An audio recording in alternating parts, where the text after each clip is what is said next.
எந்த brand water purifier வாங்கினா நமக்கு தண்ணீரை தரமாக வந்து சுத்திகரித்து கொடுக்கும், எதெல்லாம் லாங் லைஃப் வரும், இதெல்லாம் நிறைய இடத்துல நம்ம தேடி இருப்போம். ஆனால் நம்ம ரொம்ப முக்கியமாக புரிஞ்சிக்க வேண்டிய ஒரு விஷயம் என்னன்னா, நம்ம வீட்டில் இருக்கக்கூடிய டேப் வாட்டர்ஸை நம்ம பயன்படுத்தக்கூடாது. முடிஞ்ச அளவுக்கு கேன் வாட்டர்ஸை பயன்படுத்துங்க, இல்லைனா வாட்டர் பியூரிஃபையரை பயன்படுத்துங்க.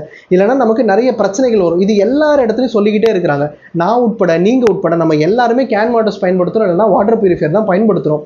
ஆனால் இங்கே இருக்கக்கூடிய முக்கியமான பிரச்சனை என்ன அப்படின்னா, நம்ம நாடு வந்து வளர்ச்சி பாதையை நோக்கி பயணம் பண்ணணும், வளர்ச்சி பாதையை நோக்கி தான் பயணம் பண்ணுது. இதெல்லாம் எந்த மாற்று கருத்தும் கிடையாது.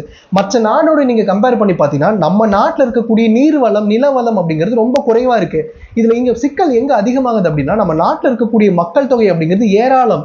நீங்கள் நம்ம நாட்டுடைய மக்கள் தொகையை நீங்கள் வந்து சப்போர்ட் பண்ணணும் அப்படின்னா, நம்மளுடைய நீர்நிலைகளை பாதுகாத்தாதான் மட்டும்தான் முடியும். நம்ம நாட்டில் இன்னைக்கு தண்ணீர் அப்படிங்கிறது ஒரு விநியோக பொருளாக மாறிடுச்சு அப்படிங்கிறதுல உங்களுக்கு எந்த மாற்று கருத்து இருக்க முடியாதுங்கிறத நான் நம்புறேன். ஒருவேளை நீங்க கேட்கலாம், எதுக்குப்பா பாதுகாக்கணும் என்ன அழிஞ்சா போச்சு அப்படின்னு நீங்க கேட்டீங்க அப்படின்னா, உங்ககிட்டயே நான் இந்த பதில விடுறேன். நீங்க மனசாட்சி தொட்டு சொல்லுங்களேன், உங்க வீட்டு பக்கத்துல இருக்கக்கூடிய நீர்நிலைகள், ஏதாவது ஒரு நீர்நிலைகள்ல அங்க இருக்கக்கூடிய தண்ணீரை நம்ம பயன்படுத்த முடியுமா? சுத்திகரிக்கப்பட்டு சுத்தமா தான் இருக்கு அப்படின்னு இருந்தா இந்த வீடியோ நீங்க பார்க்க வேண்டிய அவசியமே கிடையாது. நாங்க சொல்ல வேண்டிய விஷயங்கள் நீங்க கேட்கணுங்கிற அவசியமே கிடையாது.